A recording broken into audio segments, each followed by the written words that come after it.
Hey, Hello. how are we doing tonight? We have our resident time traveler back to pay us a visit. I haven't seen Michael in quite some time. I've been talking to him a little bit offline, but how you been, Michael? I've been pretty good. How about you? Can't complain. Staying busy. I don't know if you can tell. I got a new microphone and starting to put a Yeah, little bit of money into doing this. yeah, it sounds way better actually, now that I think about it. Yes, we are alive, Herman the Great. We Didn't are. didn't necessarily plan on it, but a lot of people have been asking about Michael, and I haven't had him on recently, and he's been staying pretty busy, and people were asking, kind of for an update on what you've been up to, and uh, Mhm. you know, how you've been staying busy. Yeah, what have I been doing actually? Well, I mean, where you're at right now, if you don't mind talking about it, and just kind Yeah. of some of the new stuff you've been up to. Okay, currently I'm in Dublin in Ireland in Europe, and I've just been here for a while just hanging out mainly and trying to set up some new recording studio stuff to hopefully record some new music at some point. Um, Well, I it's saw really those new songs that you dropped recently, the ones that you shared with me. And then you also yeah. shared one that your daughter did as well. Yeah, my daughter's been producing electronic music on her own, which is amazing.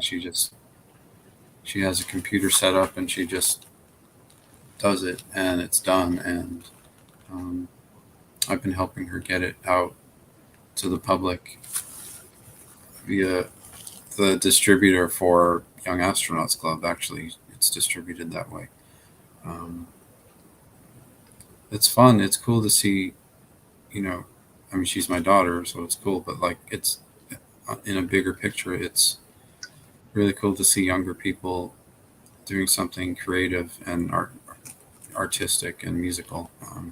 So I'm really excited about that, especially.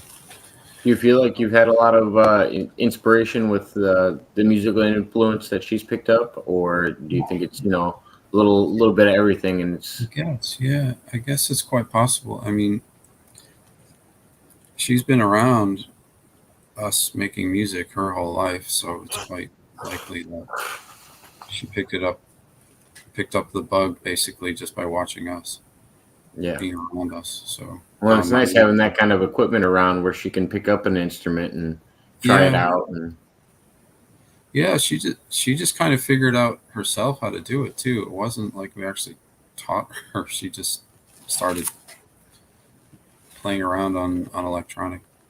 is she more like a by sound learner, or does she actually read music, or Well, it's nothing that complicated. It's like basically digital audio stuff, apps oh, and okay, so like programs. rhythms and patterns when it comes to like mixing. Yeah, and compositions too. So it's not really like it's a whole different type of thing than I'm really used to. I mean, I'm more like a traditional musician. I actually read music, although I mean, I don't really do it very much. But I read music, I play instruments, and to me, the computer is more like a recording studio, and the music is the thing that the recording studio captures. But she's using it in a different way. It's like the electronic stuff is more like an instrument to her.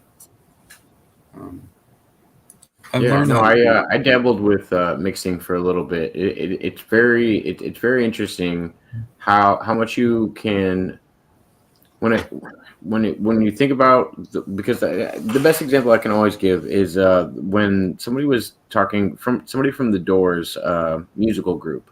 They were Mhm. talking about what they thought the future of music would be, and they described it as a bunch of tapes that Mhm. people would play, and it was like sound bites off of the tapes.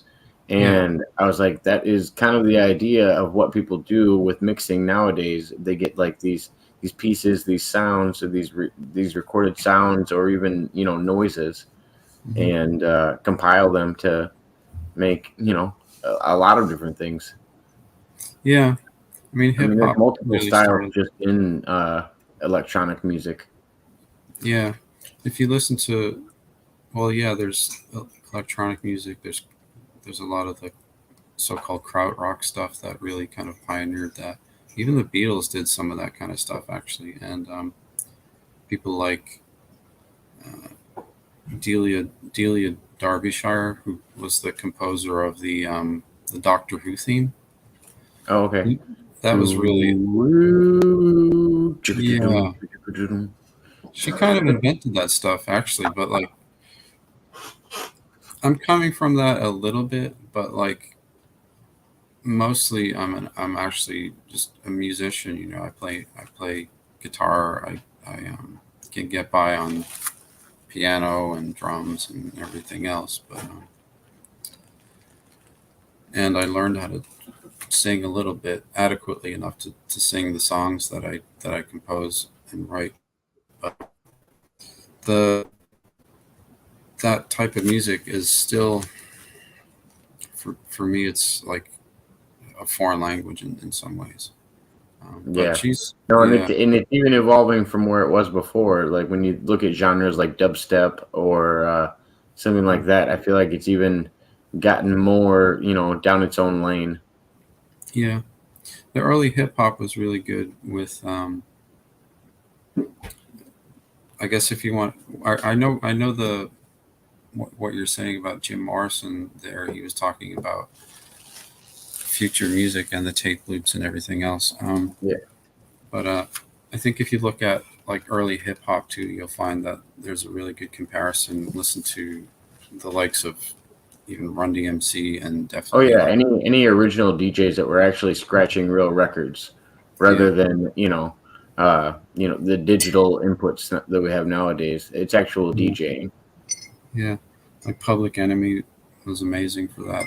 I'm Oh yeah. still like that's kind of what got me into using electronics. Was just really listening to Public Enemy. I really like them. Well, I mean, Um, because if you think about it, like we've come to a new stage with it with electronics, but it started out with literally just a fade and two tracks, and yeah, yeah, you could swap in more tracks like that would maybe have the same tempo or the same beat, but at the same time it was up to you. You couldn't just push the sync button on your computer and time the songs together.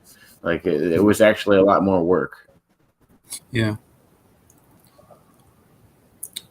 yeah. I was really into the sampling aspect, especially of like the sampling collage aspect of Public Enemy. I just thought that was really fascinating. I was just playing guitar and recording it straight to tape. This was back in like the '90s, and so I got because of that, because of being inspired by that, and I guess the likes of Kraftwerk from Germany, who I'd always liked. I got into buying actual electronic setups to see what I could do with it, whether use it as a studio or maybe try to use it as an instrument. But it seems like my daughter has picked up where I tried to get into. I'm still not really like an electronics kind of guy. Like I come from the background of actually just plugging in a guitar into an amp and making it really loud, and you know that's about it. Like that's as far as a band is concerned, that's where I'm coming from. But Well, and there's something to there's a nostalgic idea to the idea of just like sitting around on your own instrument by yourself jamming. Like jamming in mm, itself is its own term of just playing with sounds, playing with music, and exploring your instrument that you happen to be on. yeah, I guess that's one way of looking at it. But um,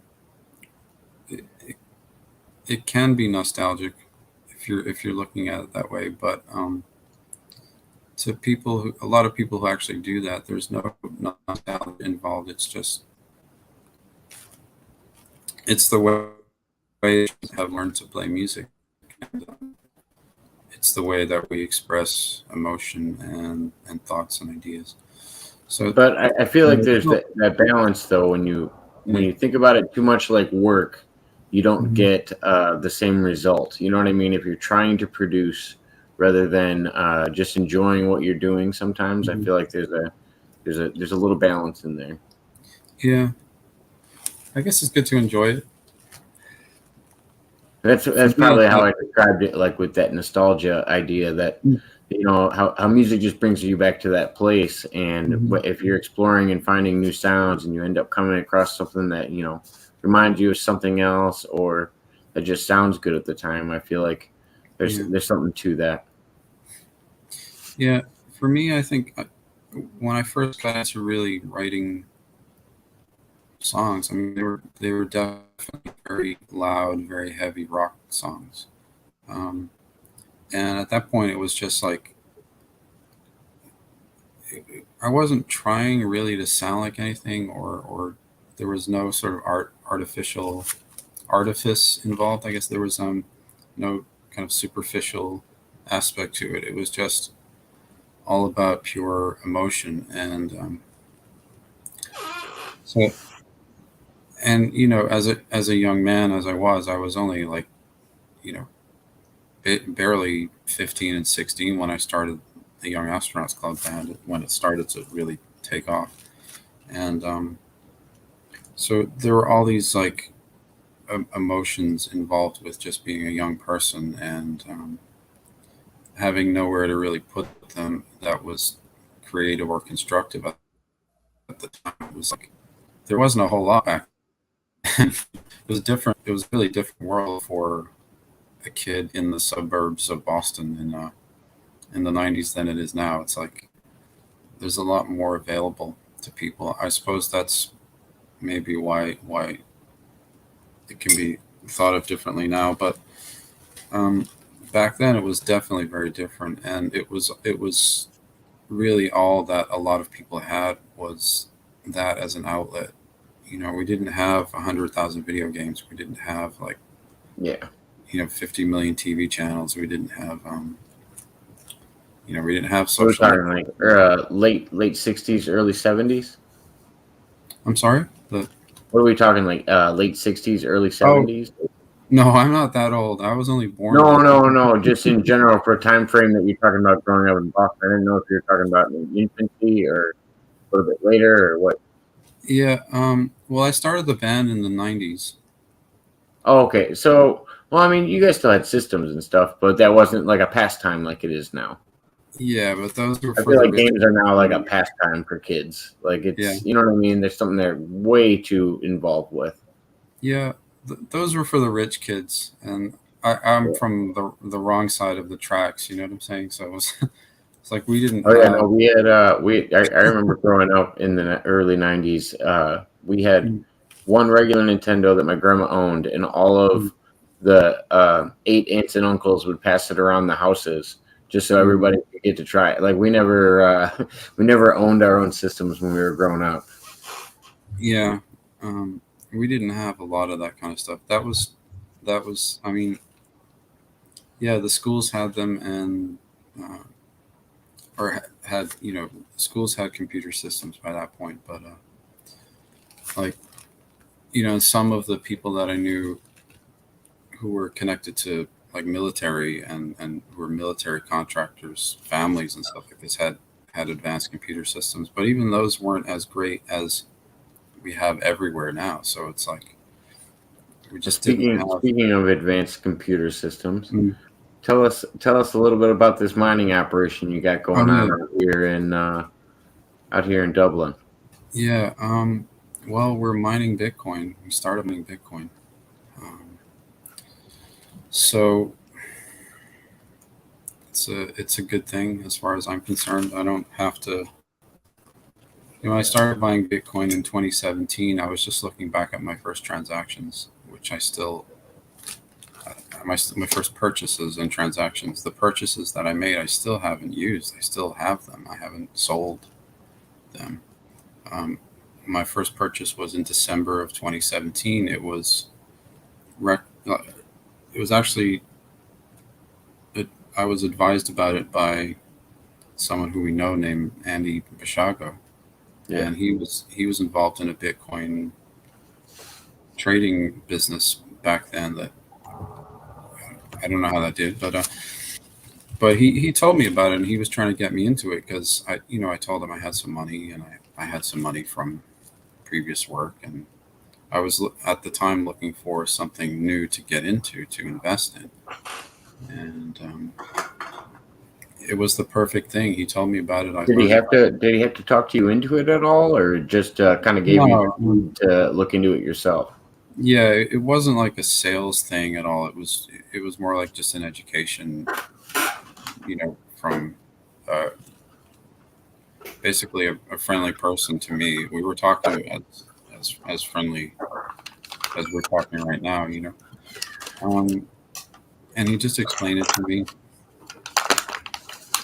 and he's like, just check it out and see what you think of it. And I was like, sure, this seems like good advice. I'll check it out. It took me about 20 minutes on my own to really kind of understand what it was and the value of it,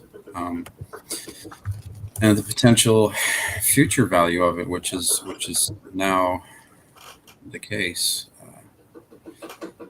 So it, normally, I guess it takes other people longer to kind of really understand Bitcoin, but it took me a short time because I had, quite a bit of trading experience, like stock exchange trading.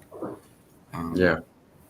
so I just recognize this as another. At the point, I just recognize it as another commodity that I could buy and later sell for a profit. Um, Are but it you? was, That was an interesting choice of words you used. Are you ever going to sell it? I've since changed my mind on that because as I zoom out, I realized that, well, wait a minute. Instead of selling it for money, Bitcoin actually is money, Yeah. and there's really no need to sell it. It's just a matter of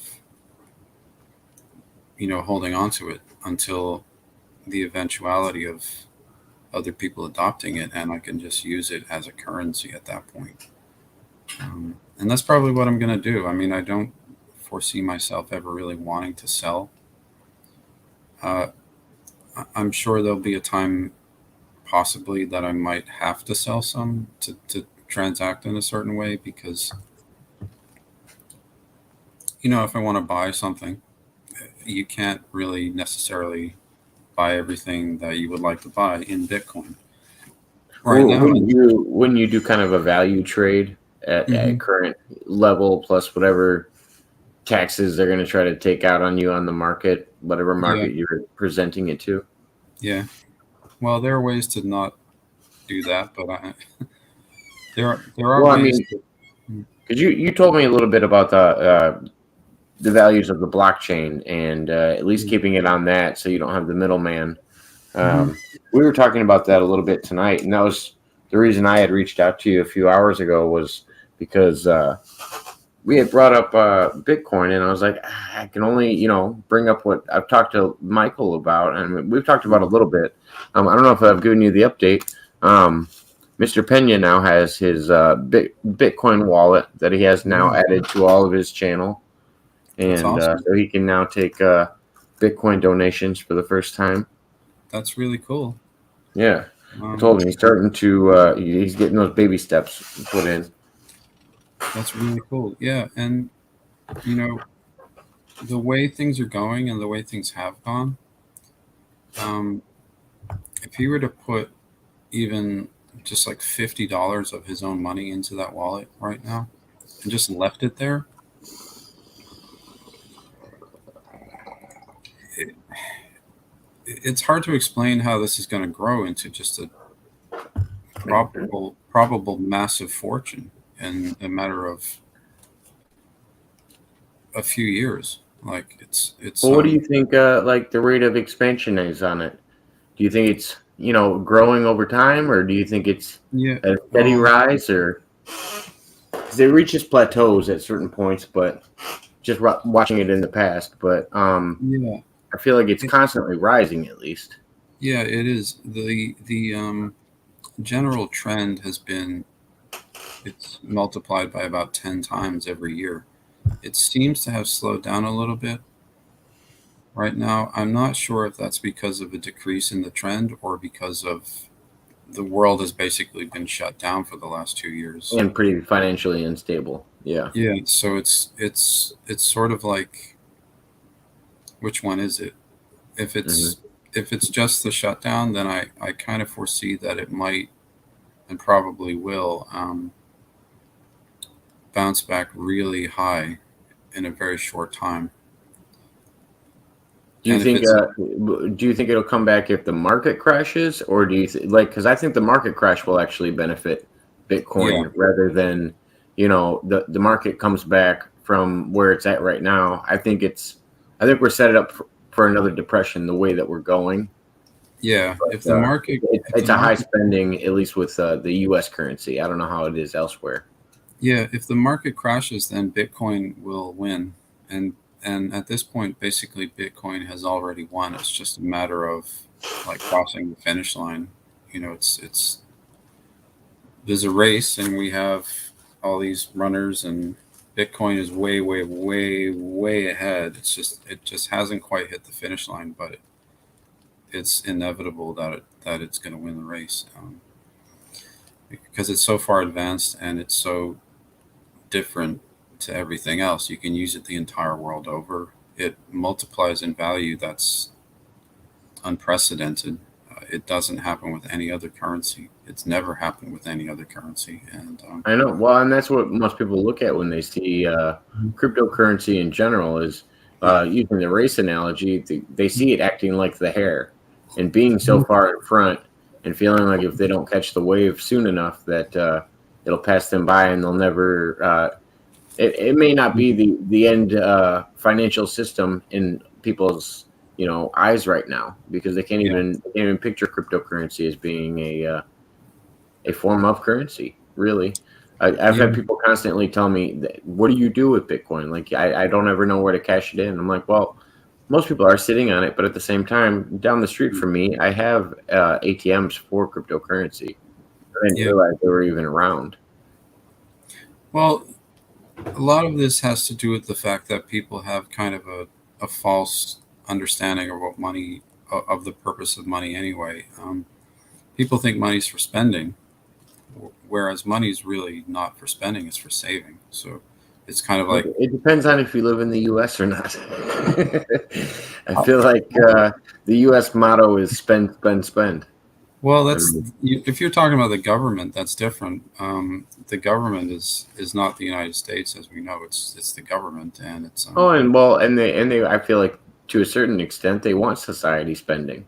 yeah. They want a consumer market where you're Well, buying the newest iPad, you're keeping up with the Joneses, you know, yeah, but that's why you have to kind of think, well, why am I listening to them? You have to think kind of contrary to what the government is telling you a lot of the time. That's what I do. I don't listen to their advice. I don't do what they tell me. but how do I break the mind concept of I'm a material girl and I'm living in a material Yeah, world? throw out your Madonna records. That's about it.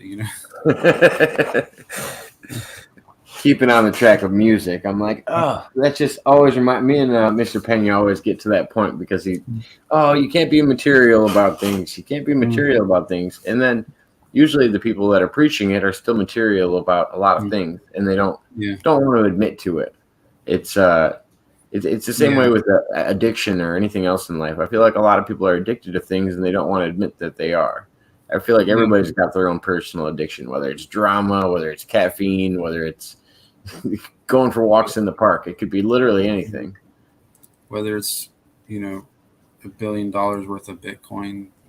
I mean, if you're addicted to making money, I feel like that's a good thing to be addicted to. Yeah, It's just yeah, well, you're actually willing to spread the knowledge and share it with others. Not a lot of people that are mm, that money hungry are ready to share the knowledge. It's usually a well, hoarding method. yeah. I'm not money hungry either. I kind of look at it as like a tool, and a tool is meant to be used to improve the world, right? To build something. If you're a builder, I'm a builder. I'm a carpenter. did a trade. I took it. I learned to trade. I became a journeyman carpenter. So I look at it as like I'm trying to help build still. Trying to create, build, do something creative and helpful. And I'm an artist. So it's in my nature to try to want to spread something good when I have it, when I realize what it is and I have it in my hands. And um, right now, that thing is even more so than my music, which is an important thing to me, is Bitcoin. And because I do think that's going to result in a transformation of the whole world into probably a better place than we've had. I mean, it's going to be difficult, I suppose, for some people to transition that way, but I think ultimately it will make for a better long-term result. And Do you think a majority of society will just get kind of pushed into the underbrush, or will they just be forced into getting a fraction of Bitcoin at some point in order to be in the market at all? I don't really look at it as like something that people will be forced to do. I think it's like we're being forced already. But you know People. what I mean? If it's the only option, if we think of other currencies crashing, and that's the currency that we have on the table that's not a barter and trade system. Yeah. I don't know. I guess besides precious metals, I mean, precious metals, I guess, will always maintain some value. It's just a Mhm. matter of how much gold you need to eventually equivalent to 1 Bitcoin.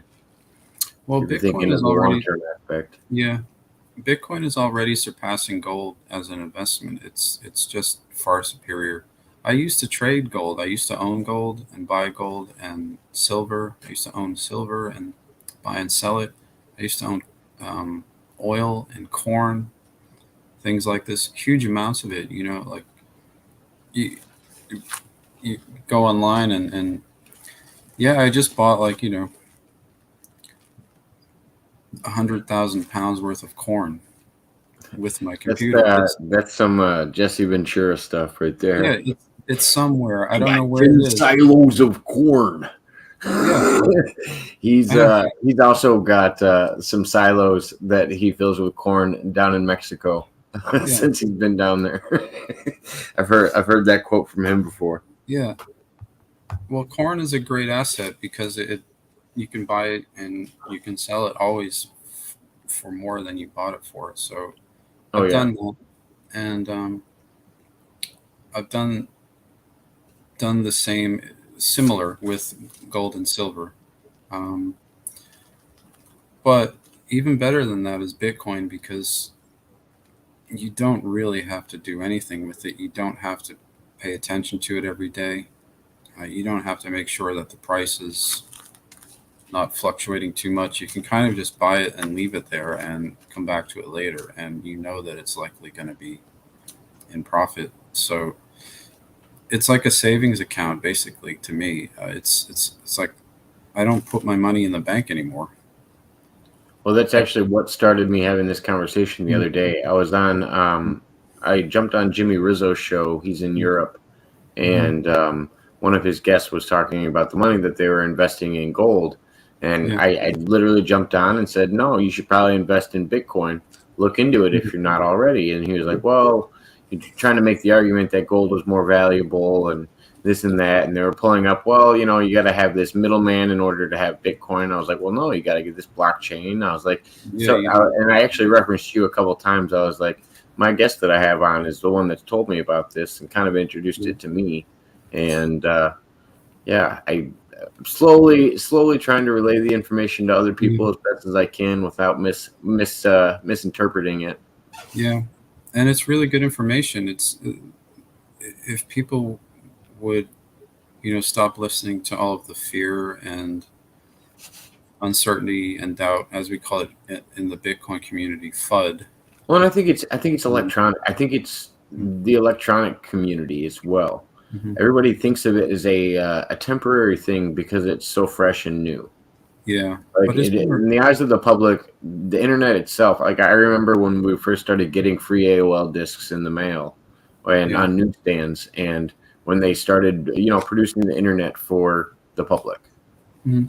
Yeah, me too. I Yeah, remember it's just getting. so, you know what I mean, though? It's so Mhm. young that I could see them looking at cryptocurrency the same way. Like most ideas, we want to see them established in society before we decide to jump on it. Yeah, but then you think about it, and it's guys like um, Jeff Bezos who formed Amazon, or Bill Gates who are technologists, and they took the initiative to jump in early, and they're some of the richest people on the planet. So it's Oh kind of yeah, like, those ground level people and the creators themselves are the ones that seem to take Mhm. off with it. Yeah, and that's where we're headed with Bitcoin. I mean, it's Bitcoin is right now where the internet was in probably 1999 or so. If you had gotten into Amazon stock in 1999, imagine what you'd have right now, for instance. I mean, if you got into AOL in, Yeah. '93, they're sold now. So the Mhm. question is like, and people, that's the idea that I feel like people get with technology and stuff like that, is it's just a fast moving market, and some things Yeah. last, some things don't.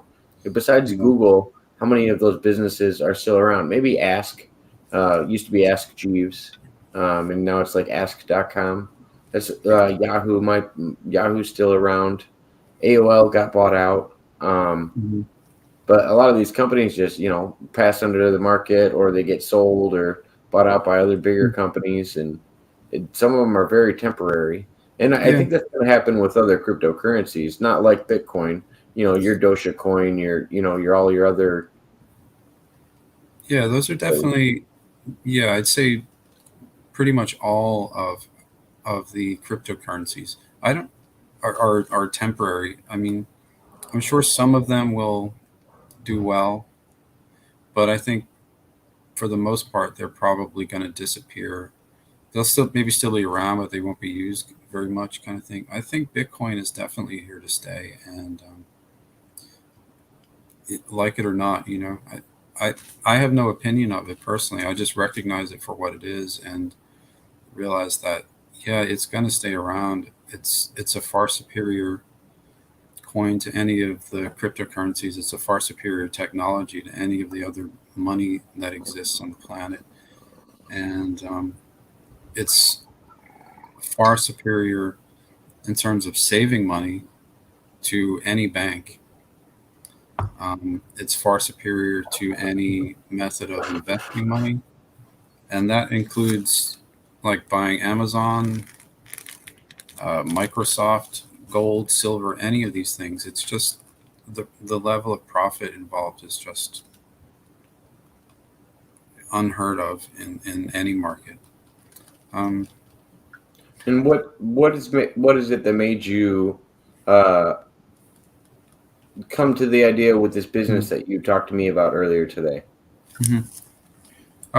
Which business? The Bitcoin related one. What maybe come to the conclusion that that's what I had to do or should Well, do? because I knew you wanted to make Bitcoin for yourself, but what was the idea behind this business? Are you going to help other people obtain Bitcoin? Like, what's the general direction of it, and then Oh, what kind of got you to it? yeah. Well, my plan with it is to ultimately, with any business, make money. Yeah, I'll be honest. an But investment in Bitcoin.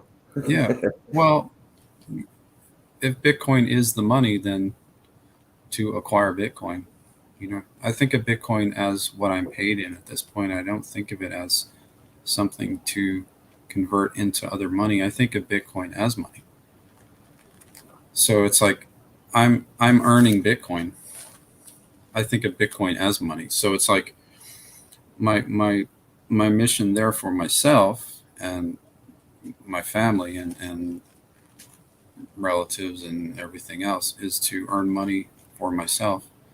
Um, Bitcoin being that money, but also I want to help other people make money, because helping other people also helps me. Yeah. It's like it helps. It has a massive mushroom effect, uh, helping other people, and ultimately, it's in the bigger picture leading to the creation of a better world where government doesn't control all of our money, banks don't control all of our money. We're not being told what to think or say or do by anybody, because they're not going to steal our money if we don't do that. Um, it's just a far superior system, and it results in a better world. So I think that might be the biggest reason why I'm behind it, frankly. But What steps in society do you think need to occur before Bitcoin pulls away from the crowds? Like we talked about, more of a drastic event like the crash, but is there anything else that mm, could happen over time in a smaller, impact that would be yeah, noticeable and see the pull away? well, I think you're going to see more governments adopting it, like El Salvador has done, for instance. Well, you That's told me all. what China had invested in it, the U.S. had invested in it, and a couple other big countries as well, Yeah, and the amounts that they had gotten. yeah. I think a lot of governments already have purchased large amounts, but they're not telling anybody. But I think what might need to happen on some level is that Is it a public market? Like, do we know how much is sold? We just don't know how like who owns it, or how does it work? um, you can find out a lot of things. You can find out. Let's see. Um, you can find out how much certain governments have. You can find out by looking through the blockchain, how much certain wallets hold. Um, But do the so the wallets would have to be listed publicly. You could have a blockchain that wasn't listed, and it could be a private amount that people couldn't see, or well, the blockchain is public. That's the one of the great okay. things about it. Actually, it makes it transparent, but it's also anonymous. Like, it doesn't have to be attached to any person. You don't have to put your name into it anywhere. You don't. Like it's not tied to my name, or, for instance, or it's not tied to your name.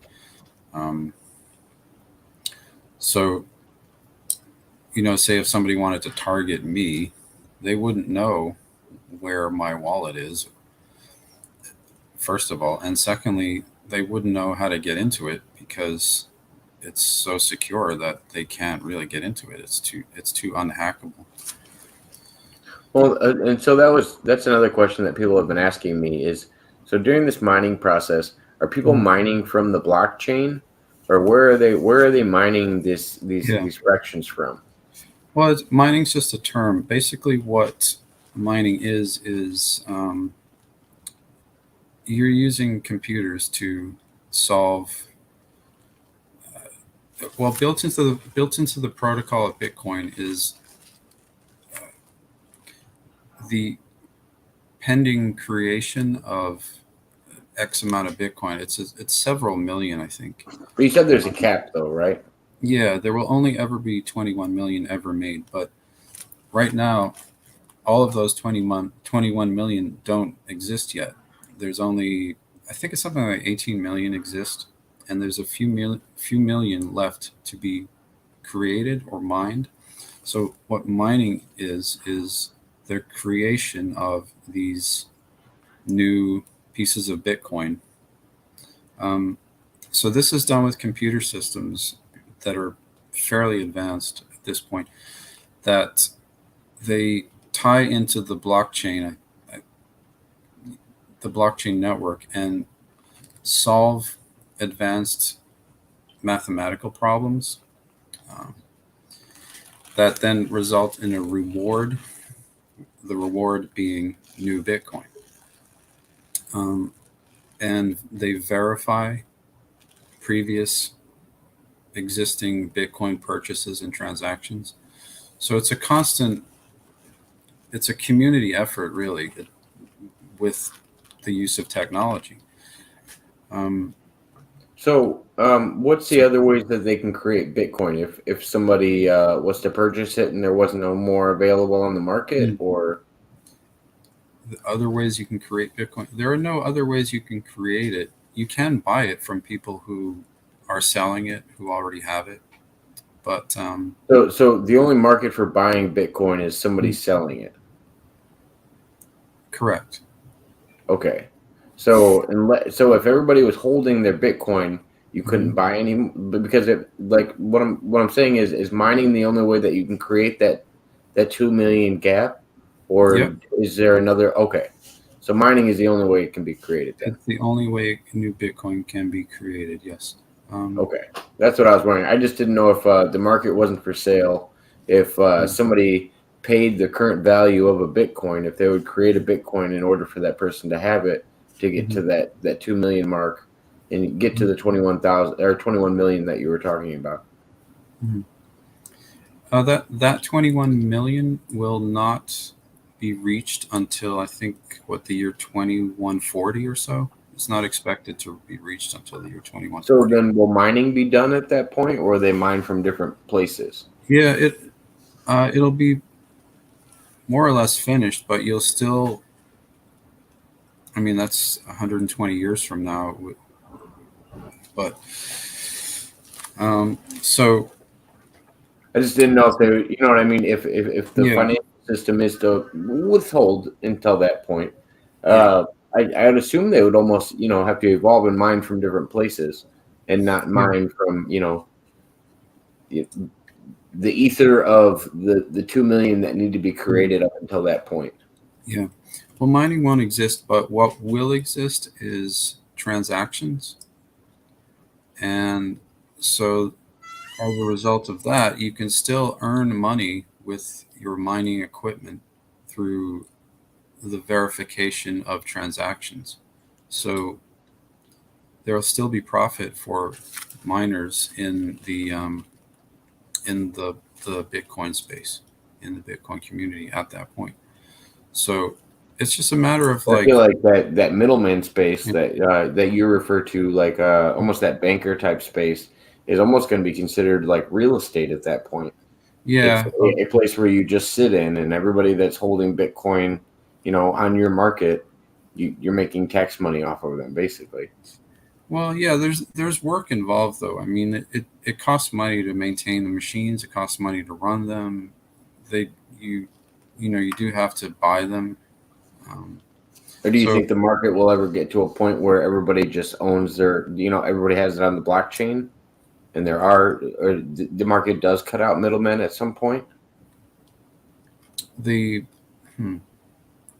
You know what I mean? Because I feel like if people did have the options of taking their money out of banks and having and being able to create their own interest and make money off of it, I could see them doing it and not wanting the bank to hold it unless they had a spending issue. Yeah. I mean, I think a lot of people are doing that already. I know I am. I have 99.99% of my financial assets in Bitcoin at this point. I don't really use dollars. I mean, I use them for certain things like digital transactions, basically, but I don't spend physical dollars. I don't hold any. I don't hold any euros or pounds. It's all digital, and it's like 0.001% of my money is in that. And I only use it when I have to, when I have no other option. So it's kind of like. Well, and that's why I appreciated when you told me the one time you actually did have to tap into it, because it gave a realistic look about, sometimes you do have to, plan things out a little bit better, and you were still navigating how to hold all this money in Bitcoin and then still be able to function in your, covering all the regular expenses of, most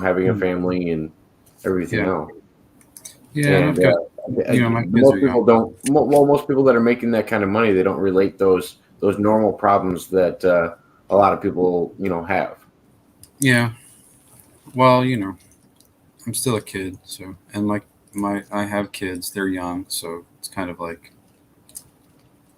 these things come along.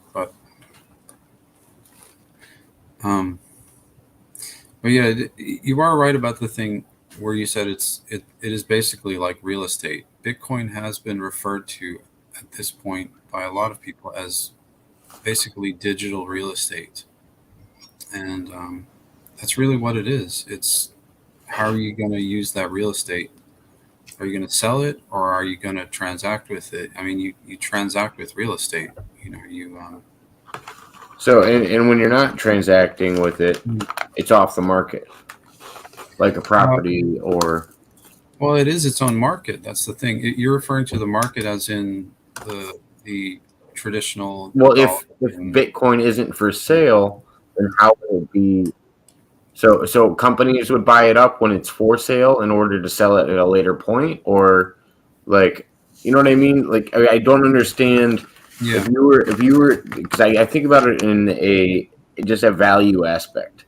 If right. you were to get any kind of value for it, you would have to trade it in or put it up on the market for people to present something to you that was equal or equivalent value or whatever you'd be willing to take, depending on the market. Yeah, but you're going on the assumption that there's only one market. So There's only one Bitcoin, market when it comes to value in general. well, there And is I a feel like everything falls on that. Well, everything falls on that, whether it's money, whether it's Bitcoin, uh, and yeah, but it doesn't. there's also a balance of what's worth what to some people and what's worth more to others. Yeah, The guy that has all the gold doesn't really care if you give him more gold.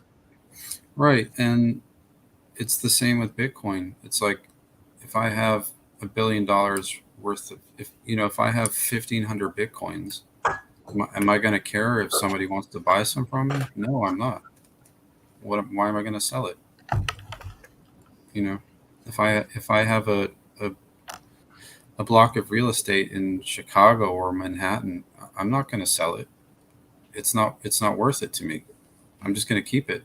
So I then mean, at that, just like financials, then mhm, the calculations that somebody would have to figure if they got to mhm. a point where they're financially stable with Bitcoin is your percentage of Bitcoin coming in versus going out, just like you would do money, I would assume, when it Yeah, comes to financials.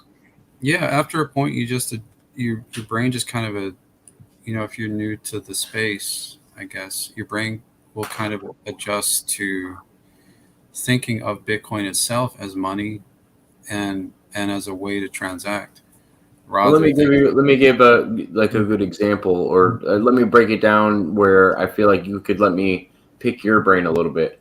Do you Okay. think of Bitcoin to the third or fourth decimal? Do I? I think all the way down because I think one Satoshi, which is a fraction of a Bitcoin, will eventually be equivalent to $1. I believe that Okay. completely. So you're wondering when they're going to cross paths and actually pass each other over. Well, I know it's going to happen. It's Oh going to yeah, take. no, it'll have to. Yeah, it. Especially with one falling and one rising, they're eventually going to cross paths. Yeah, and I think Bitcoin will far surpass the dollar and will far surpass other fiat currencies like the pound, the yen, the euro, everything else, the Canadian dollar, Australian dollar, whatever you want. The Chinese yuan. What do you think? What do you think? What currency besides cryptocurrency is holding the highest value right now? Is it the Chinese currency or is Uh, it? well, Bitcoin's not really a cryptocurrency, so I would say Bitcoin. Oh, Bitcoin isn't a cryptocurrency. No, cryptocurrency is things like Ethereum, Dogecoin, Litecoin. What Think what uh, what establishes the difference in those? Well, cryptocurrency by definition is something that's secret. Crypto meaning private, right? But Bitcoin is not.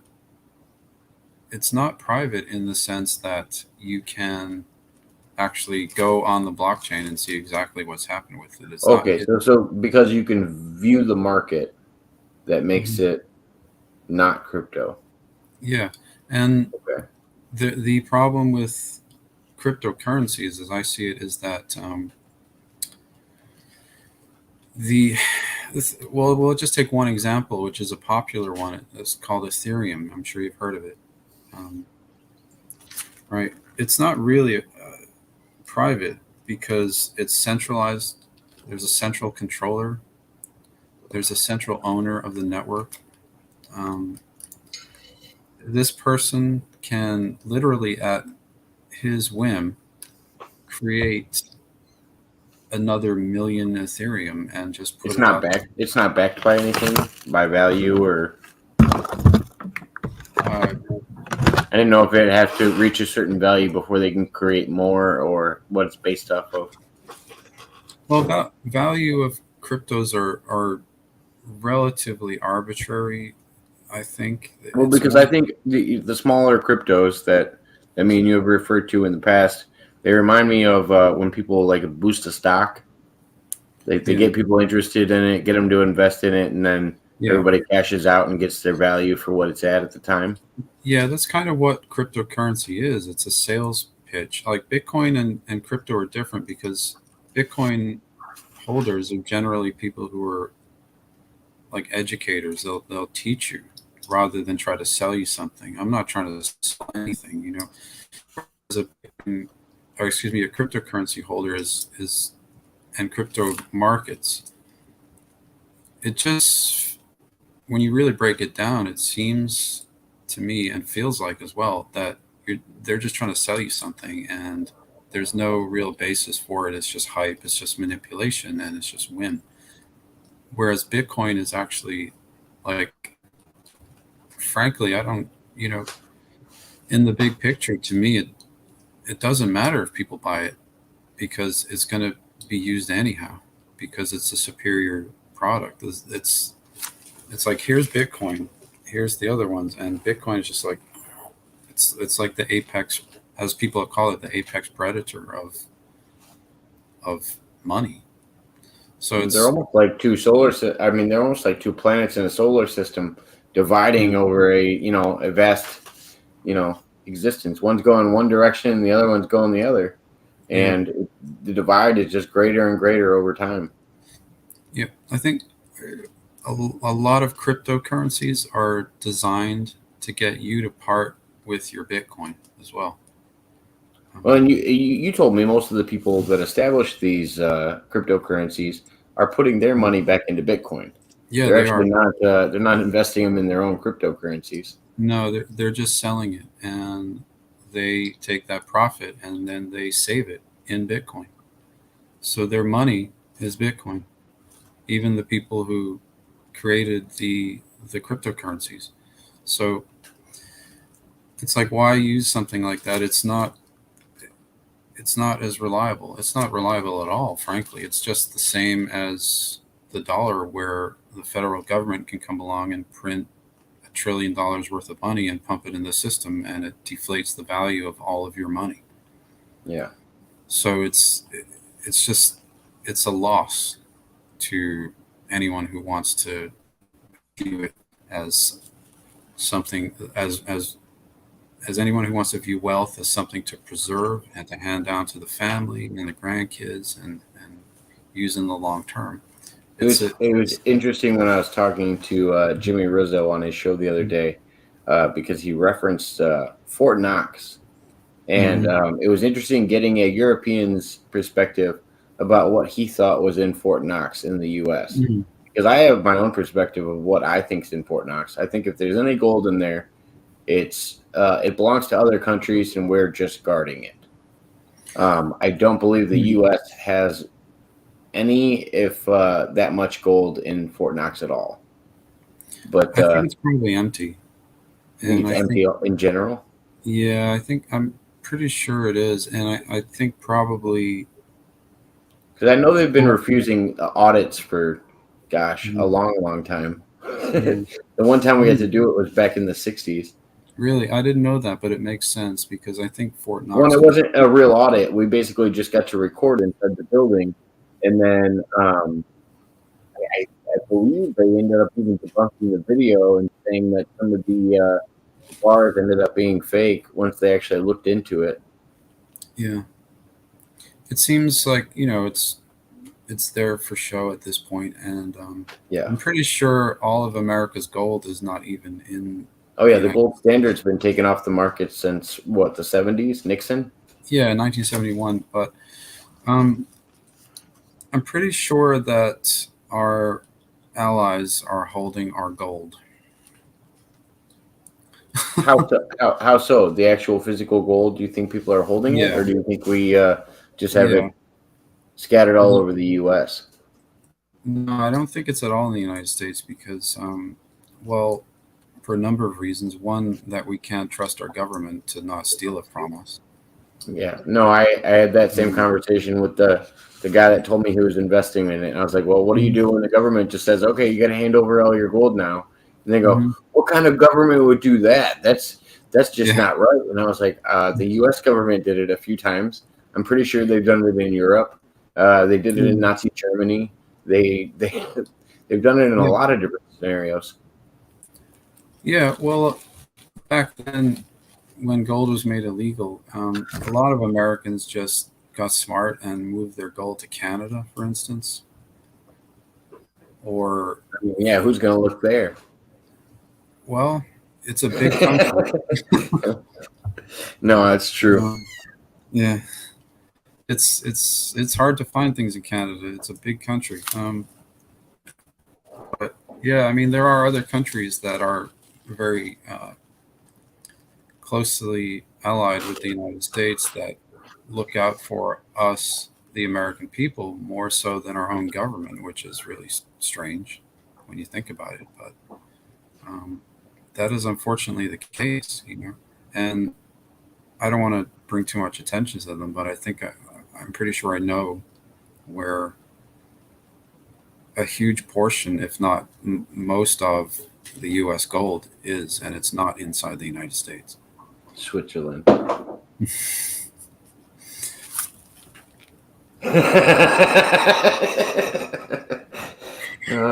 That was enough read for me. Mm. No, I'm just and it's I think it's also the weird way that we back Switzerland politically and Yeah. saying that Well, they're like a leadership country. That was the only reason I had that presumption. I'm not saying that you were mm, implying that or anything else. I was just saying that's why I had that idea is because of the way that we back them in other ways. I could also see it being in Argentina.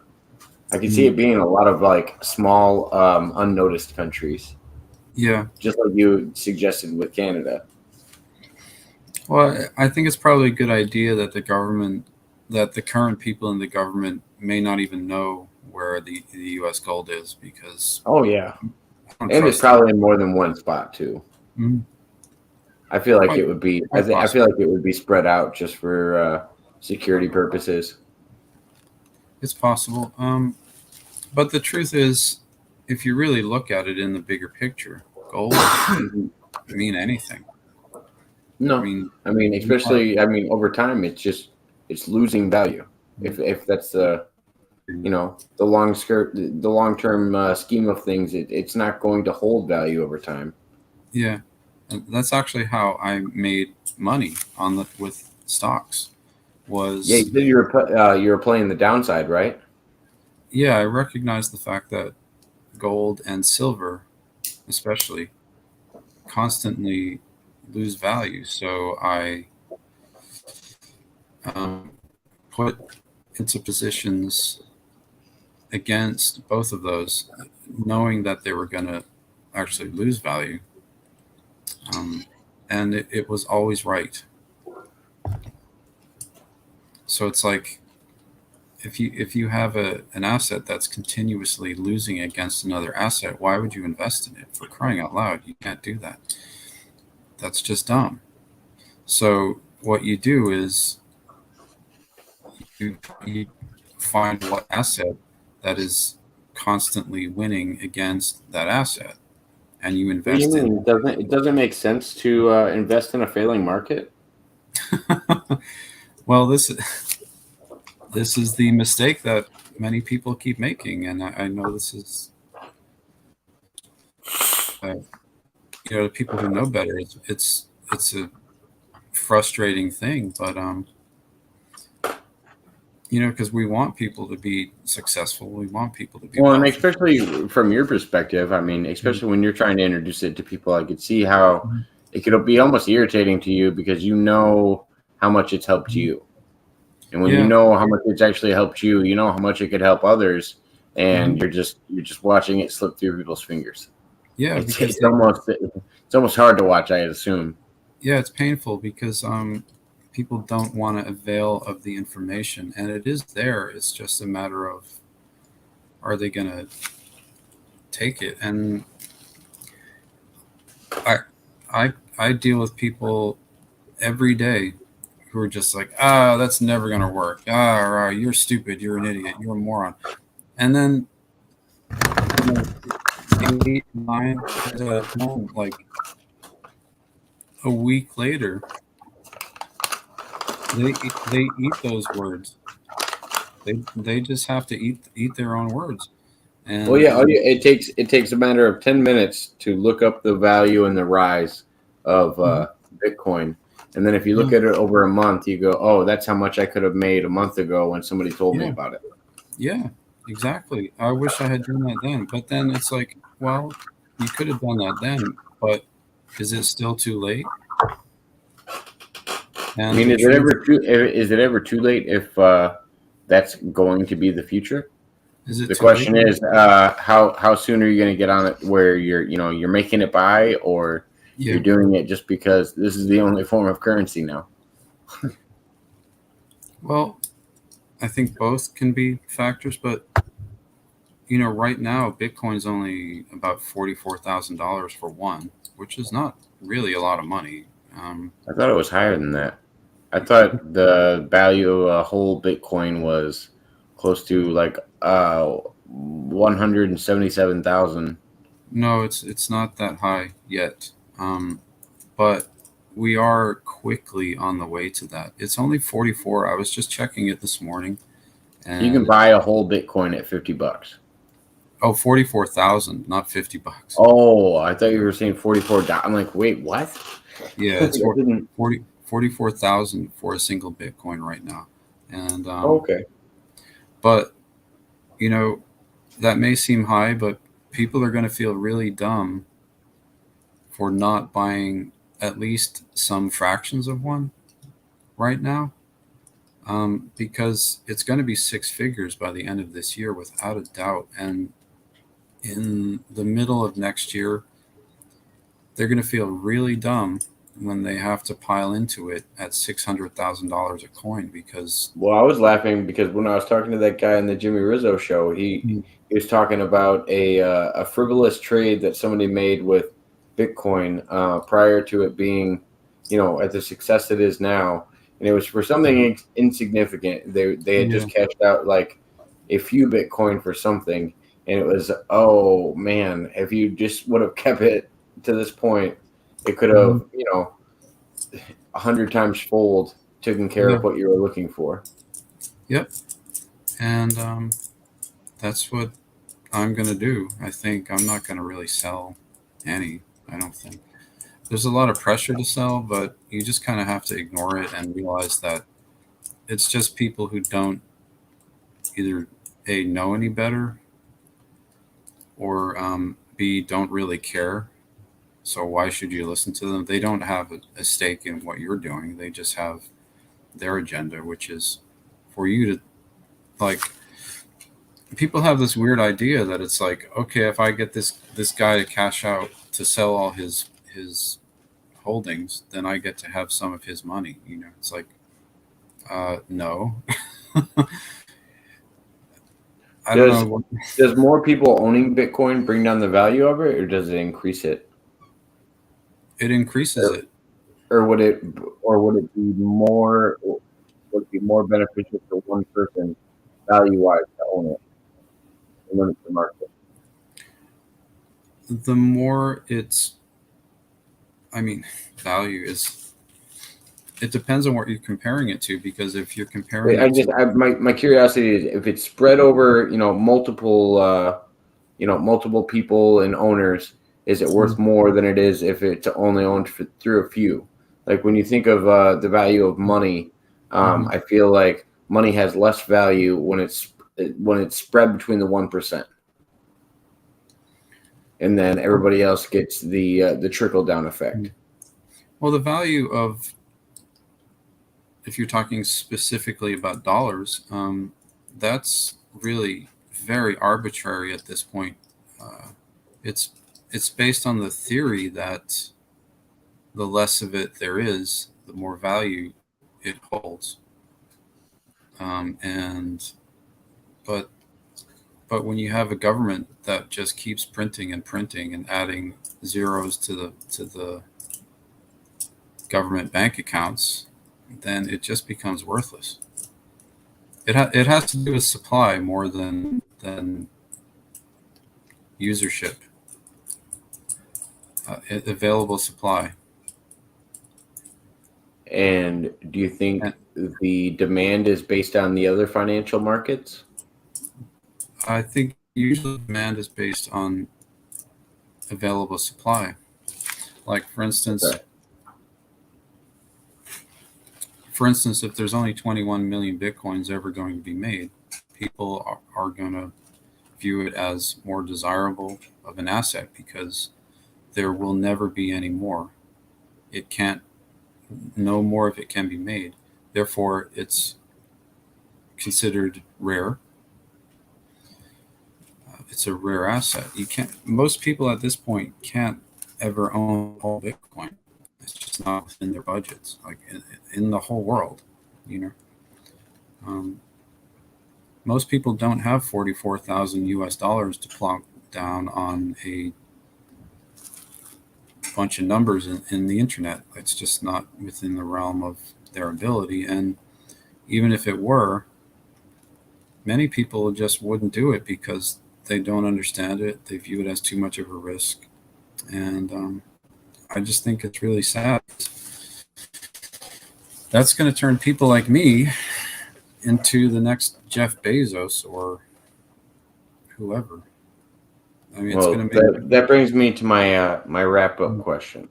Mhm. I appreciate you coming on tonight and actually spending some time and giving everybody an update.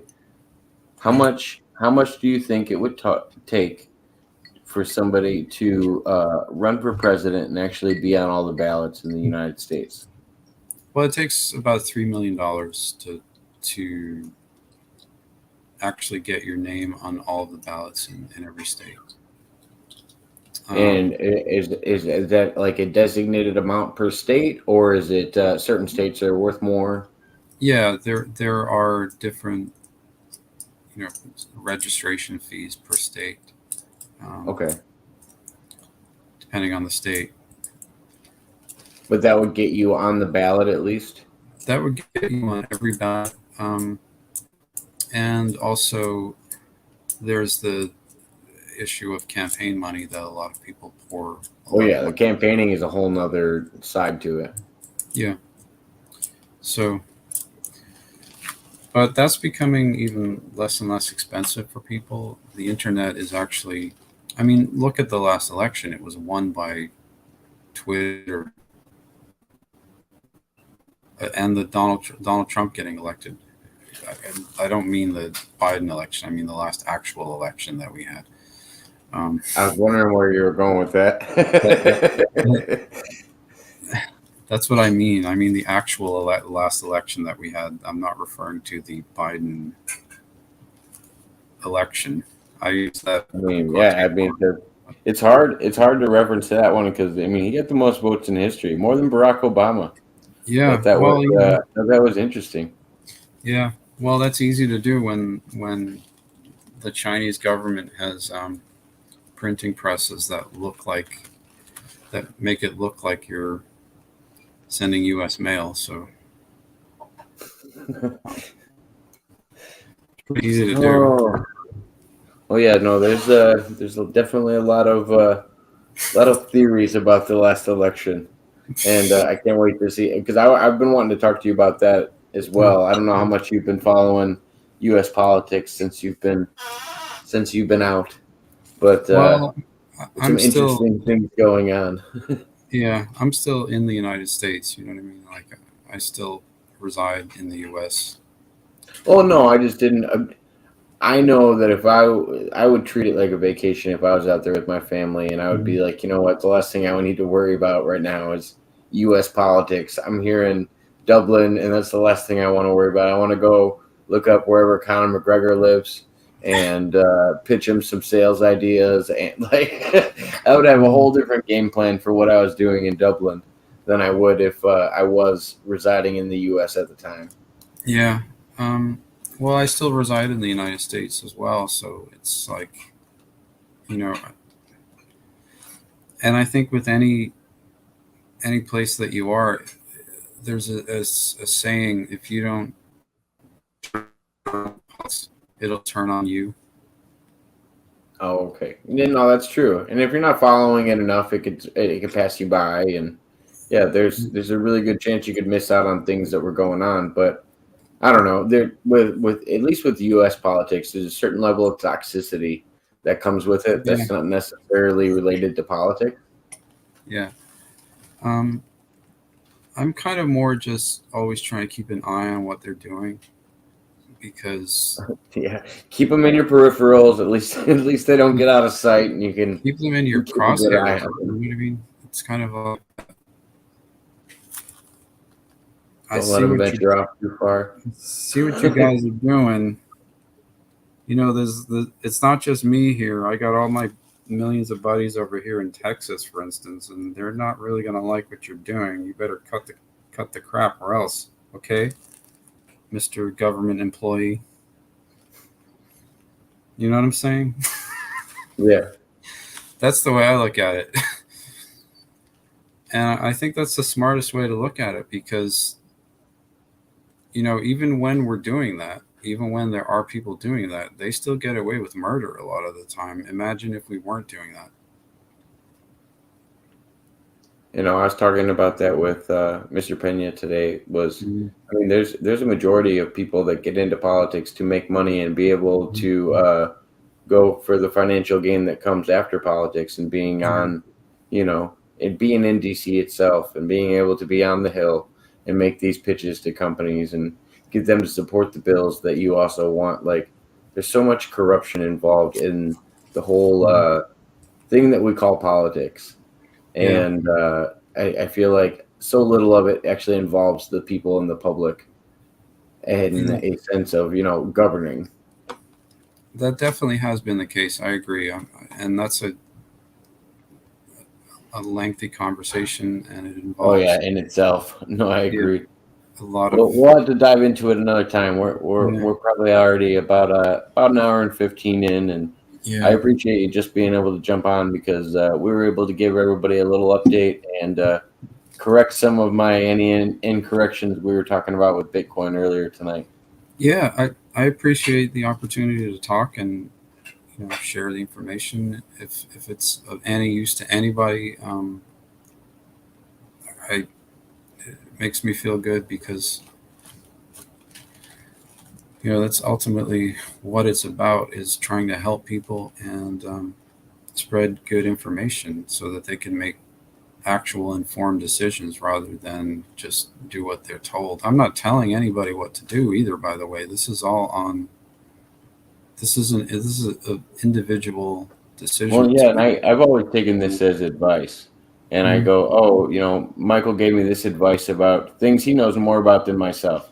I have to make the decision on my own. I have to, pull the trigger, if you Mhm. will, in buying it and investing in it. And that's, you're just presenting the ideas and the safest ways that you've figured out to do it. Yep. And I can say with certainty that it's worked for me. I mean, I'm doing fine, quite fine actually, but I can't really talk about that right now for uh, I don't really want that kind of attention, I guess. Um, Yeah, and it's personal. It's nobody else's business. You're the but one willing to help people. It's no reason that you have to disclose any kind of yeah, financial stability in order to make other people feel better about the decisions they're making. They need to make an educational decision, not Yeah. based on how much wealth you've earned. Let's just put it this way. I'm not Michael Saylor. If you look up Michael Saylor, I'm not Max Kaiser, and I'm not Satoshi Nakamoto. So, and I'm definitely not the Winklevoss twins either. And the Winklevoss So, twins got some good money going on. Are they yeah, investing in Bitcoin as well? they did. Yeah. You say they tend to get in the ground level of a lot of things, or at least real close to it. Yeah. Well, I mean, they have a mind for this kind of stuff. They started early. Well, I mean, knowing the history. Oh God, that could take me down a whole nother path. Yeah, just knowing the history of Facebook and the fact that they basically came up with the idea and then Zuckerberg ran with it and created his own version of it. Like, yeah, he knew the algorithms and how to write it, but the idea itself came from those twins over at Harvard, I believe. Partially, yeah. And the Facebook chat feature? Yeah. Have you ever noticed how that's basically identical to the AOL buddy chat feature? Oh yeah. Yeah. Well, Thought of that. they had the screen platform was based on the MySpace layout. Yeah. It was a lot of the pieces were all brought together from other things, and then you saw the evolution of AOL. They went to something called AIM, AOL Instant Messenger. It was a shorter version of that buddy list, and then you see Google doing things like the circle later in their existence, and yeah, they all try to encompass the same ideas from each other, and then try to evolve it a little bit. Yeah. I was one of the first AOL buddy chat users. Actually, that was kind of my digital communication platform back then. Okay. But yeah, if you remember a point where Facebook didn't actually have the instant message chat. Yeah.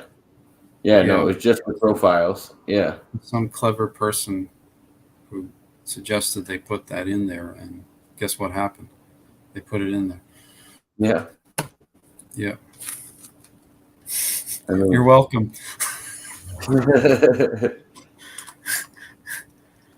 No, the Winklebosses. It's interesting how much involvement they had with some of these big ideas. Yeah. That's why I thought it was they had involvement with Bitcoin, because they were involved with these other companies. Yeah, they kind of got burned on that one, but at the same time, they were at that ground level, whether it got acknowledged, that publicly or not. Yeah. I mean, they got paid out a little bit in the lawsuit, but I don't think it makes a slight dent in the value of Facebook to this day. Yeah, and I don't think they really care either, because they're probably worth more than Facebook at this point. Yeah, just I would say, their family alone was worth a lot prior to all of these companies even starting. The Winklebosses were a big family just at Harvard. Yeah. Bitcoin is just taking over everything as far as value and in terms of assets. It's, like I said, and other people have said, the apex predator of money, and it's gone from being not even on the top 10 of market caps as far as overall net worth is concerned, to being, I'm pretty sure it might be number one at this point. If not, it's very close to being number one. And it's interesting because especially if you're thinking about value per unit. Mm-hmm. I wonder what the equivalency, like what the equivalency is. You said when what did you call the smaller fraction of Bitcoin? Well, let's call this Satoshi. Yeah. So you were talking about the correlation of when it would meet $1. And then I feel like that's a general idea of when the public can actually make a comparison. When the smallest fraction reaches our dollar equivalent, it'll probably be too late. I mean, Yeah, at the but I rate think most at the rate of rise. yeah, but I think most people will have some by that point.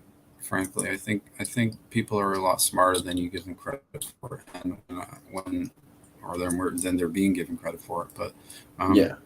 I think most people will get some by that point, and I think the more people do it, the more people will be basically all set financially. They won't need all this other stuff. They'll just have Bitcoin, and they won't need anything else. They'll be fine. I mean, imagine spending just a Satoshi to buy a Starbucks or something. You know what I mean? It's like instead of spending $6, you spend one Satoshi to buy your favorite type of coffee or whatever.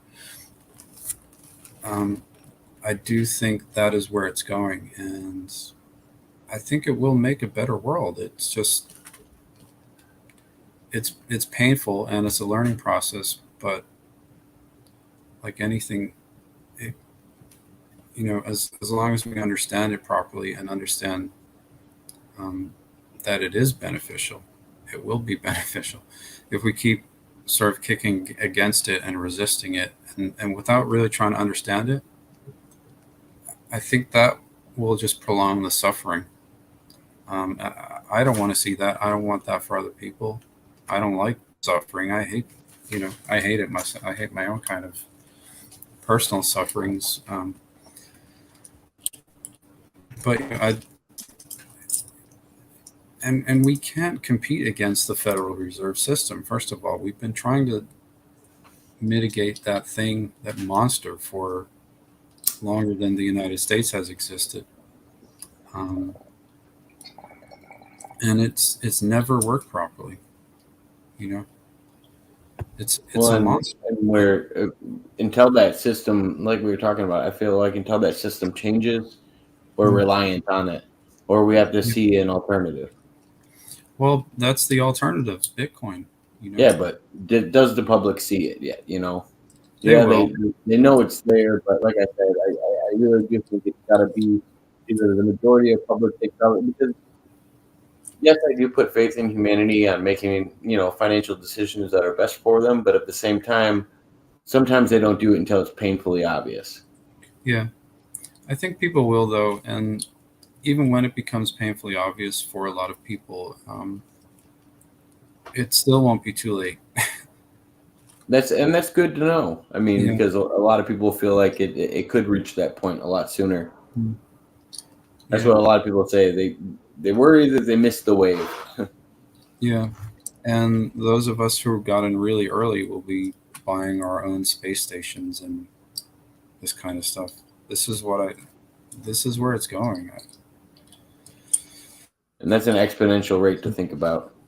Yeah, exponential. That's the key thing. I mean, if you put your money in the bank and it only made 2%, or even you lost money, you lost 1% a year, which is typical at this point. Yeah. Probably more. I think it's more like 10%. I don't know because I don't even put my money in the beginning. Yeah, it depends on the bank. Some of them they want Yeah. activity. If you don't have certain things going on, you lose a percentage of money. Like Mhm. there's a certain amount of activity depending on the bank account style that you want to have, and Yeah, all the extra fees in owning a bank account itself. yeah, and then there's inflation where the value of your money goes down, and the It's cost going of down groceries. without you even doing anything with it. Yeah, Yeah. and the cost of groceries go up, and the cost of rent goes up, and the cost of clothing goes Tough up. living in general. Yeah. Yeah, gasoline goes up. Um, but if you put it in Bitcoin and it goes up only only 5 times a year, that's still you know a really good return. Um, Yeah. Well, and it's still cutting into your profit margin, so you have to be able to measure it. If you're riding out a currency that's falling at the same time the market is, It's like, oh God, what am I doing? Am I riding this horse until it can't walk anymore, or am I eventually going to reinvest into a safer alternative? Yeah. Well, I've already decided that I'm going to die on this hill. So I feel like that's a good way to wrap it up. I Mhm. appreciate you coming on again, Michael, and we got to talk again soon. Hopefully, Okay. not as long as of a break. Yeah, that would be nice. And I hope this information is useful to you and all of your watchers, because that's that's what we're trying to do here is just help people and make a better world. Yeah, and So, I'll keep relaying it on because I just like to know that I'm getting it right. The little bit that you are giving me, I don't want to misquote you.